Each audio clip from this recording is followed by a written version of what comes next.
Dalam nama Yesus ada kemenangan. Dalam nama Yesus iblis dikalahkan. Dalam nama Tuhan Yesus siapa dapat melawan? Dalam nama Tuhan Yesus ada kemenangan. Selamat malam jemaat yang diberkati oleh Tuhan kita Yesus Kristus. Hari ini Jumat 24 April 2020. Dalam renungan malam terambil dari Kisah Para Rasul pasal 13 ayat 38 sampai dengan 41 yang diberikan tema keselamatan hanya ada di dalam Kristus.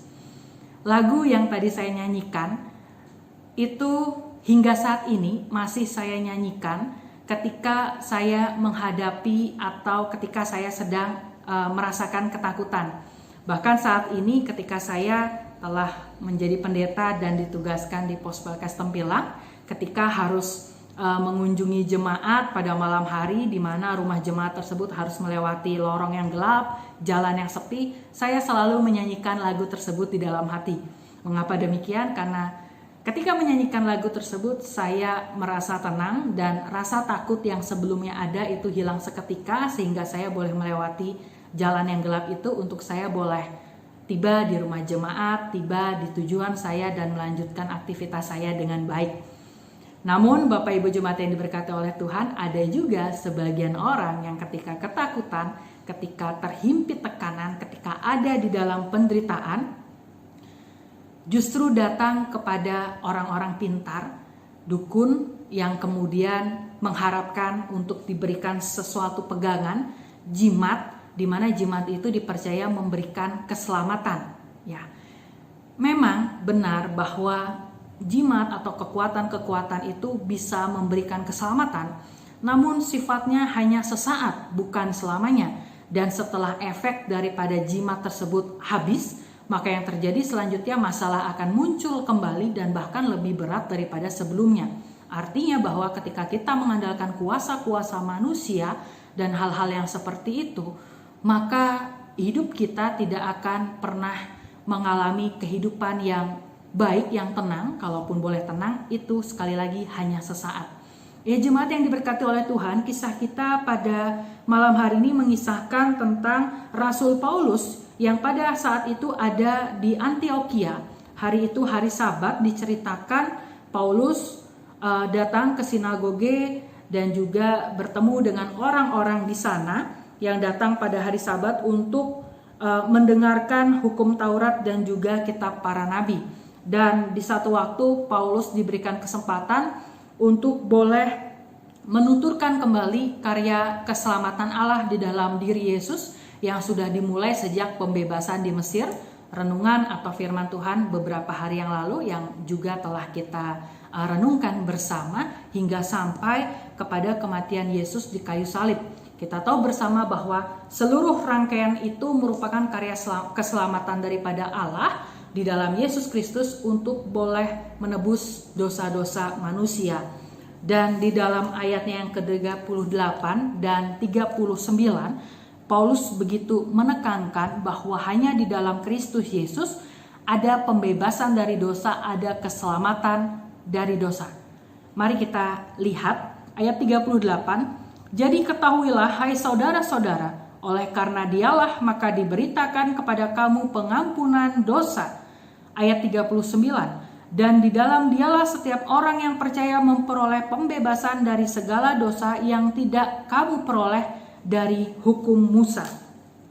Rasul Paulus ingin menyampaikan bahwa Tuhan Yesus sanggup memberikan kelegaan dan keselamatan kepada manusia.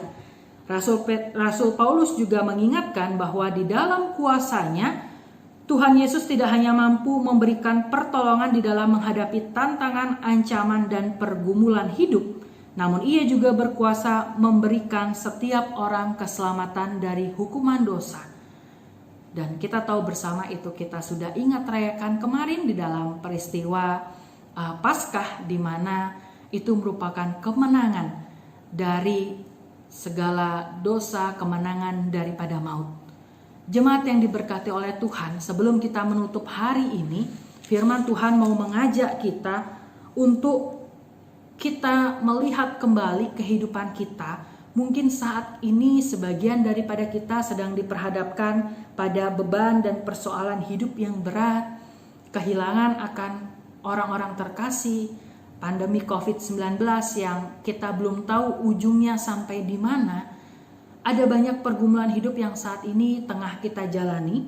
Namun firman Tuhan mengingatkan kita bahwa percayakan sepenuhnya kehidupan kita saat ini dan juga kehidupan kita di hari-hari ke depan yang kita tidak tahu, yang merupakan misteri, itu hanya ke dalam tangan pengasihan Tuhan Yesus. Karena di dalam Tuhan Yesuslah akan ada kelegaan, di dalam Tuhan Yesuslah akan ada keselamatan daripada dosa. Dan di dalam Tuhan Yesuslah rasa khawatir, rasa ketakutan yang saat ini kita alami itu boleh sirna dan kemudian digantikan dengan kesukacitaan yang luar biasa, rasa syukur yang berlimpah untuk kita boleh terus menjalani hari-hari ini ke depannya tetap dalam penyertaan daripada Tuhan. Tetap andalkan Tuhan Yesus saja, jangan pernah mengandalkan orang lain. Biarlah Tuhan senantiasa memperlihatkan bahwa janji-janjinya akan tergenapi di dalam kehidupan kita. Ia sanggup menolong, ia sanggup memulihkan, dan hanya di dalam Dialah ada keselamatan. Selamat beristirahat, Tuhan Yesus memberkati. Mari kita berdoa. Terima kasih Tuhan Yesus ketika Engkau boleh menyertai kami di sepanjang hari ini. Kami boleh melakukan tugas aktivitas tanggung jawab kami dengan baik. Dan kami juga sudah boleh mendengarkan firman Tuhan, merenungkan kembali kebenaran firman Tuhan yang tidak jemu-jemu untuk mengingatkan kami untuk tetap mengandalkan Tuhan Yesus di dalam kehidupan ini. Karena keselamatan hanya ada di dalam Tuhan Yesus Kristus. Dan demikian juga dengan kelegaan, untuk kami boleh terus dengan penuh sukacita dan penuh ungkapan syukur boleh menjalani hari-hari yang masih Engkau percayakan kepada kami. Sekarang kami sudah lelah Tuhan, kami akan beristirahat. Tuhan sertai tidur malam panjang kami, bangunkan kami esok dalam keadaan yang penuh dengan semangat dan juga kekuatan yang baru daripada Tuhan.